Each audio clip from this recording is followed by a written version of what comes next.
अच्छा, तो ये भी बिजली के बिल जो से बढ़ गए, इससे प्रॉपर्टी पे मतलब क्या असर पड़ेगा आखिर? ये भी एक अच्छा क्वेश्चन है, रेलेवेंट है कि इलेक्ट्रिसिटी बिल के प्रॉपर्टी की प्राइसेस पे क्या असर पड़ेगा। इलेक्ट्रिसिटी बिल जो है इस वक्त काफ़ी ज़्यादा इंक्रीज हो चुके हैं और इसका प्रॉपर्टी पे क्या असर पड़ने वाला है। इम्पैक्ट तो ये आएगा कि जी आपकी कंस्ट्रक्शन के वक्त जो आपकी कंस्ट्रक्शन कॉस्ट है वो मज़ीद महंगी हो जाएगी, क्योंकि बिजली के बिल जो है ना इंतहाई शदीद जो है महंगे आए हैं। मतलब मैं तो कहूँगा ना कि लिमिट होती है, लिमिट से भी ज़्यादा क्रॉस करके जो है ना महंगे बिल आए हैं। और मैं मुझे बड़ा ताज्जुब होता है जब मेन स्ट्रीम मीडिया को मैं बिल्कुल खामोश देखता हूँ इस पर्टिकुलर चैप्टर पे। आज से साल डेढ़ साल पहले, 2 साल पहले ये माइक लिया होता था मेरे जैसे बहुत सारे जो एक कीबोर्ड वॉरियर्स से उन्होंने लिया होता था और ये फिक्स कर देते थे अगले बंदे गरीब आदमी के मुंह पे जाके माइक फिक्स कर देते थे, जी बताएं बिजली का बिल बहुत महंगा आ गया है। तो वो जो है आवाम जो है फकत डेफिनेटली अपना गुस्सा निकालती थी कि जी बहुत महंगाई है और बिजली का बिल है। ये जो है ना ये माइक 1000-2000 का माइक अगले के मुंह पे फिक्स किया होता था। अब 40-42 डिग्री की गर्मी होती थी, लाइट नहीं होती थी, गर्मी में लोग बैठे होते थे और बिजली का बिल भी महंगा आया होता था, डेफिनेटली महंगा आया होता था। तो एक हमारी तरह के कुछ थे कीबोर्ड वॉरियर्स, वो जाके ना ये माइक को फिक्स कर देते थे अगले के मुंह पे। वो अगला पहले ही गुस्से में बैठा होता था तो वो पिछली गवर्नमेंट को बड़ा क्रिटिसाइज करता था। और अब मैं देखता हूँ कि सारे चुप हैं, मेन स्ट्रीम वाले भी चुप हैं और दूसरे कीबोर्ड वॉरियर्स भी चुप हैं। अब जाके नहीं बात करते किसी से, अब जाके नहीं माइक फिक्स करते किसी के मुंह पे कि भाईजान देखें बिजली का बिल कितना महंगा आ गया है। मैं आपको रिकॉर्ड बताऊं, पिछले साल की जून की जो कंजम्पशन है, हम खाली अपनी एंटिटी की बात करें ना तो 528 यूनिट कंज्यूम हुए थे जिसका बिल 12,000 था। और अभी जो इस महीने जो है मई का जो बिल है, जून तो खैर अभी पता नहीं जून कभी कब आएगा, और अभी जो है यूनिट्स कंज्यूम हुए 438 और बिल आया 16-17 हज़ार रुपया। एक आम आदमी जिसकी 25-30 हज़ार 35 हज़ार रुपये सैलरी है उसके घर का, अगर बिजली का बिल ही 20 से 25 हज़ार रुपये आ गया है तो आगे कैसे जो है कंज्यूम करेगा, आगे अपनी मजीद यूटिलिटीज को कैसे वो कंज्यूम करेगा। तो लम्हा फिक्रिया तो है।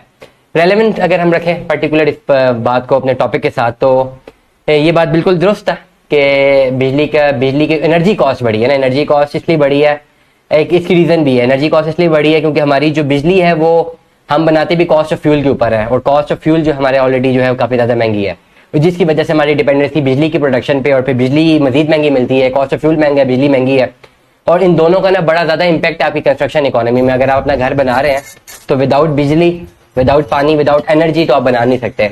तो होगा ये कि बिजली के बिल ज़्यादा आने की वजह से आपकी जो कंस्ट्रक्शन कॉस्ट है मजीद महंगी होती जाएगी। लेट अस सपोज अभी 4500 स्क्वायर फुट है पर मरला के हिसाब से अगर आप अपना घर बना रहे हैं तो बहुत जल्दी 5500 पर स्क्वायर फुट तक जा सकती है और इसी तरह जाएगी। टैक्सेशन ज़्यादा से ज़्यादा इम्पोज की जा रही है, बिजली महंगी एक तो वजह इसकी कॉस्ट ऑफ फ्यूल है, प्लस जो है टैक्सेशन ज़्यादा से ज़्यादा लगाया जा रहा है और जो है स्लैब्स डिफरेंट है जिसकी वजह से इम्पैक्ट बहुत बड़ा आ रहा है। और इम्पैक्ट यही है कि आने वाले टाइम पे अगर आपने अपना प्लॉट लिया हुआ है ना, आपके पास प्लॉट मौजूद है तो आप अब अच्छे वक्त इंतजार ना करें, फौरन घर बनाना शुरू कर दें फौरन।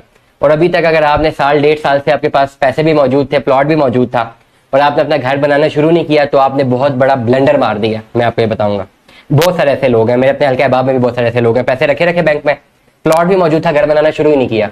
ये मैं कहता हूँ कि आपने इस दिहाई का सबसे बड़ा ब्लंडर मारा है कि आपके पास 10-20-30 लाख रुपए पड़ा हुआ था, आपने घर बनाना शुरू नहीं किया कि महंगाई हो गई है।